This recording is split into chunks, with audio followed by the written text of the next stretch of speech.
Reportedly agreeing to a 4-year, $273 million extension to stay with the Cleveland Cavaliers.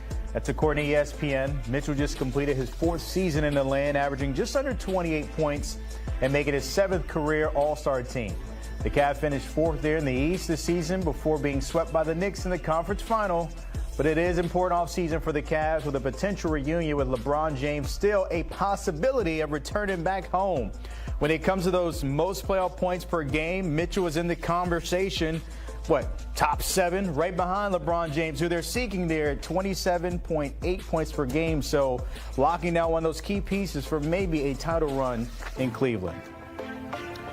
All right, to tap in all this, Coach Avery Johnson tapping it. And, Coach, when you think about it here, he could have waited to next summer to maybe cash in a bigger payday. But to get this done now, what does it say about Donovan and the team as they chase maybe a title run here? That's what he's doing. He's chasing a title. When you look at Jalen Brunson basically giving up some more money to fit other players in, that led to a championship. So it's a little bit of a copycat league. But I think with Donovan, he said, look, let me try to make the best decision, get a nice payday for myself, maybe not as much as he could get if he waits another year. But this is also sending a message to a LeBron James, like, hey, man, I'm locked in. I'm ready to go. We really want you on our team. We feel we fit a lot of the parameters that you're thinking about. I've never played with a player like you before. So I think this is on a personal level. He did what was best for himself overall to win a championship. He really loves Cleveland. He and Dan Gilbert has been locked in step from day one when he got to Cleveland. And then I think the LeBron James situation, I think he wanted to basically put this to bed and not be in any contractual situation with Cleveland, especially when he created a bad look. So I really applaud Donovan Mitchell for doing exactly what he did. So like you said, if LeBron James is looking there from the outside looking in, is this the only domino? Is there still maybe a chance that we could see LeBron looking and waiting to see what happens with James Harden? Does that reel him in? Your thoughts on what Cleveland, maybe other moves they need to make? Yes, I think that's the next move. You know, what are they going to do with James Harden? I think he'll sign another team-friendly deal. And I think LeBron is also looking at 1 or 2 players that he can bring with him to Cleveland or moves that they can make to trade for the right player. I still think they need a defensive-minded point guard, similar to a Drew Holiday.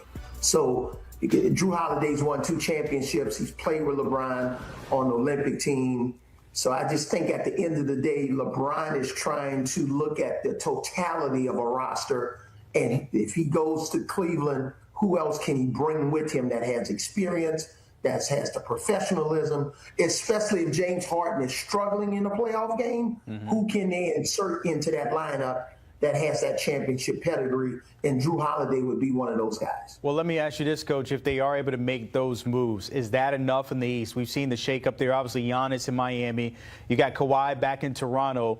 Are they enough there, maybe top 3 to compete with those teams looking to get back to the finals?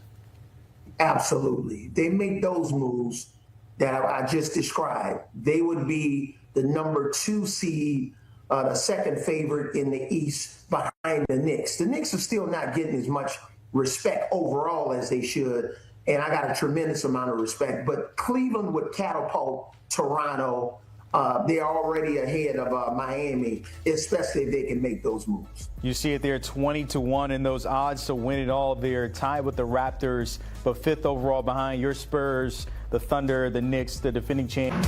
Christina Scooby with you. The top NBA free agent left on the market is none other than the King, LeBron James. His agent, Rich Paul, saying at least 27 teams have shown interest in having LeBron join their squad. He went on to say every day things change, and this is the first time that he's making a decision pressure-free. Senior writers Vincent Goodwill and David Dennis Jr. with us now. Let me just say, America, we all got on the same vibe, same color, so we're on to a good start right now, fellas. Let me just say that. But Vince, let me start with you. We've heard the possibility of LeBron to Miami, Cleveland, and Philly. What's another intriguing destination out there? On Rich Paul's board, there was something that looked like the Denver Nuggets on that board. You think about what the Nuggets have not accomplished since winning the championship a few years ago. Knocked out in the second round twice, knocked out in the first round once. Like, this team has been far away from the championship discussion. But if you have LeBron James there next to Nikola Jokic, and on a team that had the best offense in the league last year, they'll be right back into the championship conversation. Can you imagine the pairing between those two guys with the way that offense runs? He could take a little bit of pressure off of Jokic. Jokic could take a lot of pressure off of him. I think that's an intriguing destination we haven't talked much about from a basketball standpoint. And I think in the Western Conference, that'd be a little bit scary. Yeah, a lot scary, Vince. But David, I'll ask you what Vince just kind of put out in the air. What would a LeBron-Jokic pairing look like? First of all, I don't know if I need to complain to HR or producers or whoever, but I was promised that I would not be on television agreeing with Vinny Goodwill, and I'm here first thing in the morning agreeing with Vinny Goodwill. I have a reputation to uphold, everybody. This is not good for my brand right now, but I do agree with him. It's the Denver Nuggets, and I saw it on the board. I perked up. It was interesting to me, the idea of LeBron James and Jokic together. They could roll the basketball out, and these dudes could just figure out how to play seamless basketball with one another. They're just that smart. And on a given night, LeBron James could be the third option on that team that gives him a little respite with Aaron Gordon there.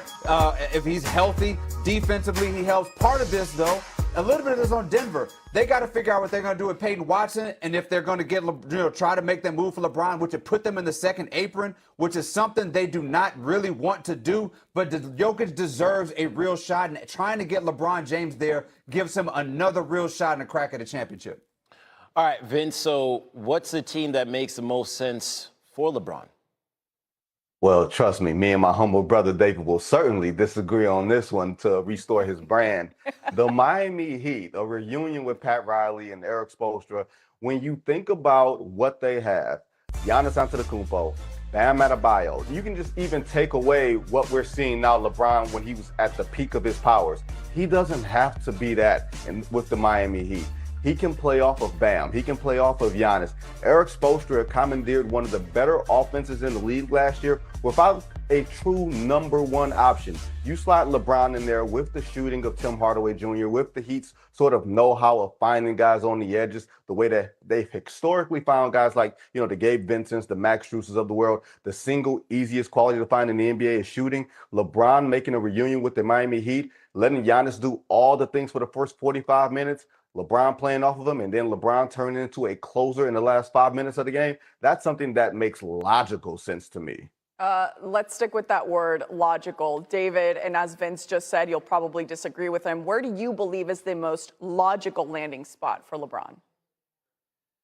I feel so much better. Nature is healing because, once again, I'm right and Vinny's wrong. So, to me, it's Golden State. Golden State just makes perfect sense for LeBron James. When him and Steph Curry are together, it is basketball nirvana. We saw this at the Olympics. These two guys know how to play together. Just the idea of LeBron James, Stephen Curry, pick and roll, Draymond helping run that offense, the old guys getting together. This just feels like a storybook ending, a way to end that rivalry that defined so much of a decade ago. These guys giving it one more run. It makes basketball sense. It makes storytelling sense. It makes sense from a fan standpoint. This is just the perfect ending for the LeBron James and Stephen Curry rivalry.